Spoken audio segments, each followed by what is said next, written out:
Hey everyone, and welcome to This Explainer. I am so thrilled you're here today because we are going to explore one of the most fascinating microscopic battlegrounds in the entire universe. We're going straight to the heart of matter itself. Today we're demystifying the atomic nucleus, and we're going to look at the incredible cosmic balancing act that keeps you, me, and literally everything around us from just flying apart. It's a really wild story, full of hidden forces, missing mass, and ultimate survival. So let's dive right into this. To make sense of this invisible world, here's our roadmap. We'll start with the core mystery that completely puzzled early physicists. Then we'll examine the forces within that dictate nuclear behavior, look at the mathematical anomaly of the missing mass, explore how scientists go about modeling the unseen, and finally, we'll meet the ultimate survivors, the rare elements that have somehow perfectly mastered this balancing act. All right, let's get right into Section 1, the core mystery. Consider the absolute paradox sitting right at the heart of a heavy atom. It is packed full of positively charged protons.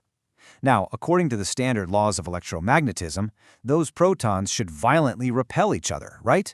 They should instantly blow the nucleus apart, and yet it remains completely intact. How in the world is that possible? To truly appreciate just how crazy this paradox is, think about the number 60,000. The entire atom, and that includes its electron cloud, can be up to 60,000 times larger than the tiny, ultra-dense nucleus at its core. If the atom was the size of a massive football stadium, the nucleus would literally be a single, small marble sitting right on the 50-yard line. Yet almost all of the atom's mass is completely crammed into that tiny marble, constantly fighting off incredible repulsive forces. So what's keeping that little marble from just exploding? That brings us to Section 2, the forces within. Inside the nucleus, it's essentially a microscopic heavyweight bout. Two forces are just battling it out. On one side, you have the electromagnetic force desperately trying to push those positively charged protons away from each other. But on the other side is the real hero of our story, the residual strong force, which you'll often hear called the nuclear force. This force is intensely attractive. It acts between protons and neutrons and completely overwhelms that electromagnetic repulsion. It is, quite literally, the glue holding the universe together. But this super powerful glue comes with a pretty major catch. The residual strong force basically drops to zero just beyond the edge of the nucleus. Its range is incredibly short. We're talking only a few femtometers, which is roughly the diameter of just one or two nucleons. Because it drops off so fast with distance, only nuclei smaller than a certain size can be completely stable. If a nucleus gets too big, that short-range strong force just can't reach all the way across it. When that happens, the long-range electromagnetic repulsion takes over, and bam, you get instability. Now, this intense microscopic struggle actually has a literal physical cost. Let's look at Section 3, the missing mass. Okay, this is where things get genuinely mind-bending. Let's say you take the individual masses of all the separate protons and neutrons that make up a rubidium-87 atom, and you add them all up. You would obviously expect that number to equal the total mass of the assembled nucleus, right? But it doesn't. There is a literal difference. About 0.81 atomic mass units are just missing. We call this phenomenon the mass defect. But actually, scratch that. The mass didn't just vanish into thin air. It was actually converted into energy, the exact binding energy needed to hold that nucleus together. The more binding energy a nucleus has, the more stable it is. So the nucleus literally sacrifices a piece of its own physical mass to create the glue that keeps it from exploding. How cool is that? It's really fascinating how this binding energy is distributed across the elements. The curve rises super steeply with light elements like helium, and then it hits a peak right around iron 56. Elements near this iron peak have the absolute highest binding energy per nucleon. They are the most tightly bound, stable nuclei in the entire universe. But then, as you move to elements heavier than iron, they slowly become less and less stable. Because of the shape of that curve, the universe is constantly trying to reach the supreme stability of the iron peak, and that drive gives us two massive energy release pathways. For light elements, they can combine or fuse together to form heavier, more stable elements, which releases an enormous amount of energy. That's nuclear fusion, the exact process powering our sun. On the flip side, heavy, unstable elements can split apart into smaller, more stable fragments. That's nuclear fission, which is what we use in nuclear plants. Ultimately, both of these processes are really just matter trying to climb to the top of that stability hill. Since we obviously can't physically see these forces with our own eyes, how do we even begin to make sense of them?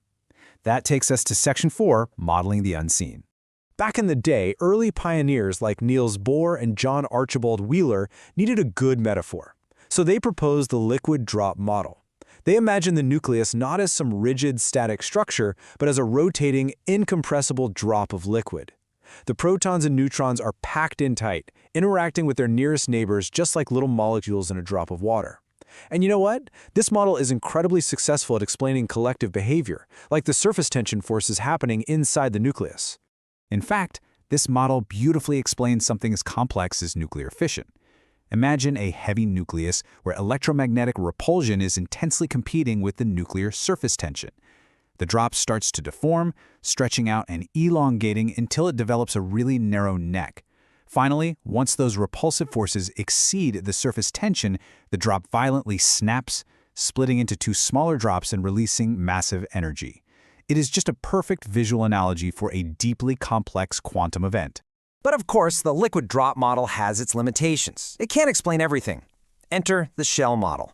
Just as electrons orbit an atom in very specific shells, nucleons occupy specific quantum orbitals inside the nucleus itself. When a shell becomes completely full, it hits what physicists call a magic number of protons or neutrons, granting the nucleus exceptional stability. It's very similar to how noble gases work in chemistry.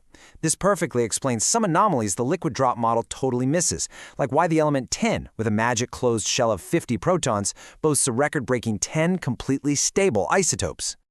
All right, let's bring it all home with Section 5, the ultimate survivors.